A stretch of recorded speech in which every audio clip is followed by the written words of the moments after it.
কত ধানে কত চাল আগামী বাজেটে বিএনপি টের পাবে। অলরেডি বিএনপির মুখ শুকিয়ে গেছে, তার হার মানতে শুরু করেছে। দর্শক, আমি বারবার বলি এবং আপনাদেরকে আবারও স্মরণ করে দিতে যাচ্ছি, বিএনপি একটা ধৈর্য সরকার, একটা অযোগ্য সরকার, একটা অপদার্থ সরকার।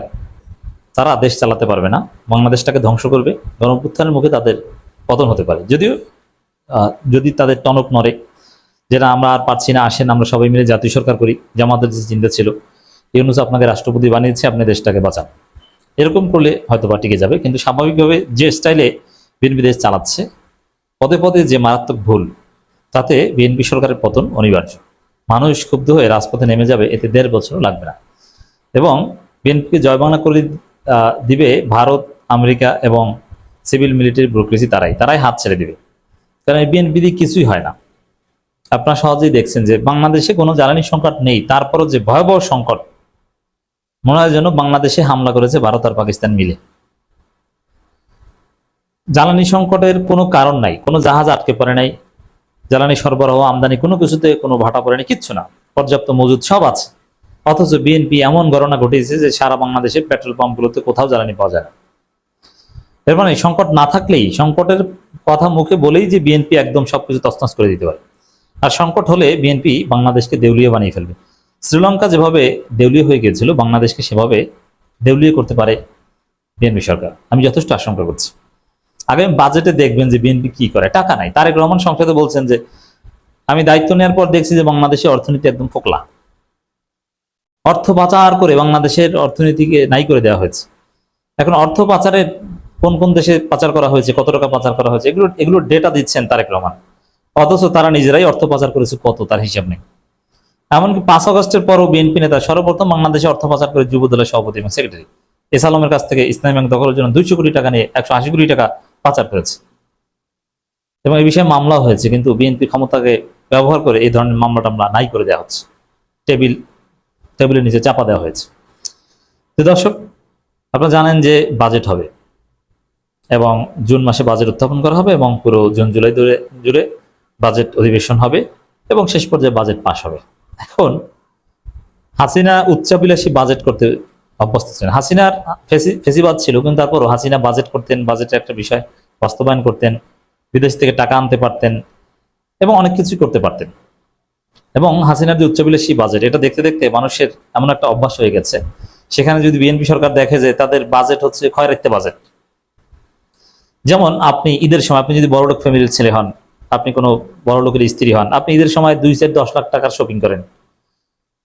আপনি আত্মীয় স্বজনকে, বাচ্চাকে স্কুলে নিয়ে গেলে ভাবিদেরকে আপনি চাপা মারে বলেন বা তাদের সাথে গল্প করেন যে এবার 10 লাখ টাকা শপিং করেছে।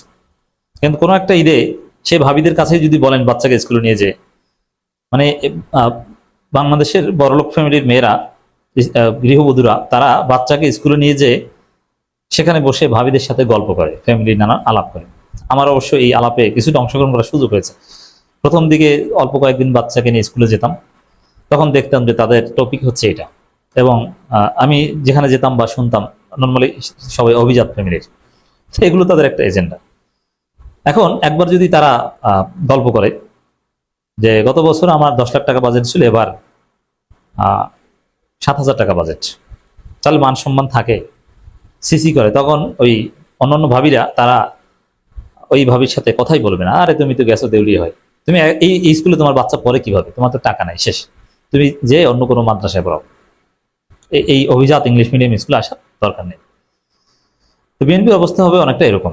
হাসিনা যে উচ্চাভিলাষী বাজেট দিয়ে আমাদেরকে অভ্যস্ত করে দিয়ে গেছেন, এবং হাসিনার অর্থনীতি ব্যবস্থাপনা, দেশ চালানোর ব্যবস্থাপনা বিএনপি যেতে 1000 গুণ দক্ষ ছিল।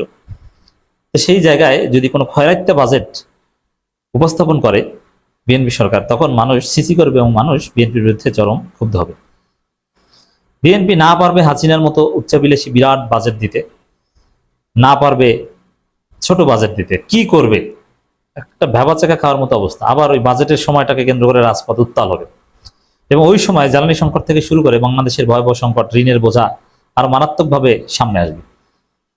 এতে একটা মারাত্মক পরিণতি বাংলাদেশের রাজনীতি ঘটবে এবং মূল্যস্ফীতি সিরিয়াসলি বাড়বে এখন পর্যন্ত। এবং এই যে ছলচাতুরি বিএনপির, কিছু জমা টাকা ছিল, এগুলোকে দিয়ে দলের মানে পপুলিস্ট কার্যক্রম করছেন তারেক রহমান, লোক দেখানো ফ্যামিলি কার্ড দিচ্ছে, অথচ ফ্যামিলি কার্ড এর একটা বাটপারি প্রজেক্ট এবং অর্থনীতির জন্য একটা বিধ্বংসী প্রজেক্ট।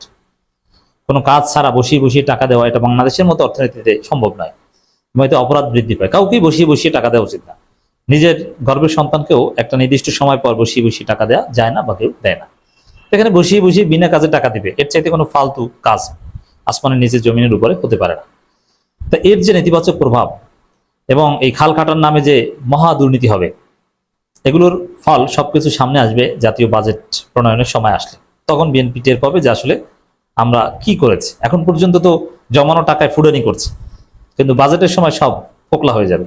এবং সিপিডি থেকে শুরু করা অনেকে আছে যে বাজেট বিশ্লেষণ করবে, সবার নজর থাকবে এবং বাজেটের আগে জামাত শ্যাডো ক্যাবিনেট দিতে পারে এবং তারা বিকল্প বাজেট দিতে পারে। তখন বিএনপির বাজেট জয় বাংলা হয়ে যাবে এবং ব্যাপক বেকায়দায় পড়বে। তারেক রহমান সংসদে কথা বলছেন, তিনি বলছেন যে না, অর্থনীতির অবস্থা খারাপ, মানে গলা শুকিয়ে গেছে যে অবস্থা ভালো না। অর্থমন্ত্রী আমির খসরু মাহমুদ চৌধুরী বলছেন আগামী বাজেট প্রণয়ন অনেক বড় চ্যালেঞ্জ। টাকা নাই, খয়রাইতে বাজেটও দেওয়া যাবে না, উচ্চবিলাসী বাজেটও দেওয়া যাবে না। উচ্চবিলাসী বাজেট দিলেও মারাত্মকভাবে মুদ্রাস্ফীতি হবে এবং সেই বাজেট বাস্তবায়ন করা সম্ভব হবে না।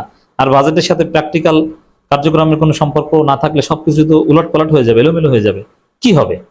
তো এই জায়গায় আগামী বাজেট প্রণয়ন অনেক অনেক বড় চ্যালেঞ্জ হিসেবে দেখছেন অর্থমন্ত্রী। টাকা নাই কোন খাতে? আপনি বাজেটে তো অর্থের উৎস দেখাতে হয় যে আমি এই কয় টাকা খরচ করবো, সম্ভব, আমার হাতে এই কয় টাকা আছে, ঘাটতি এই কয় টাকা বিদেশ থেকে ঋণ আনবো, আর আমার হাতে এই কয় টাকা আছে, এইটা দেখাতে গেলেই তো ধরা খেয়ে যাবে। পে স্কেল দেওয়ার চাপ আছে, অথচ পে স্কেল দেওয়ার টাকা খেয়ে ফেলেছে।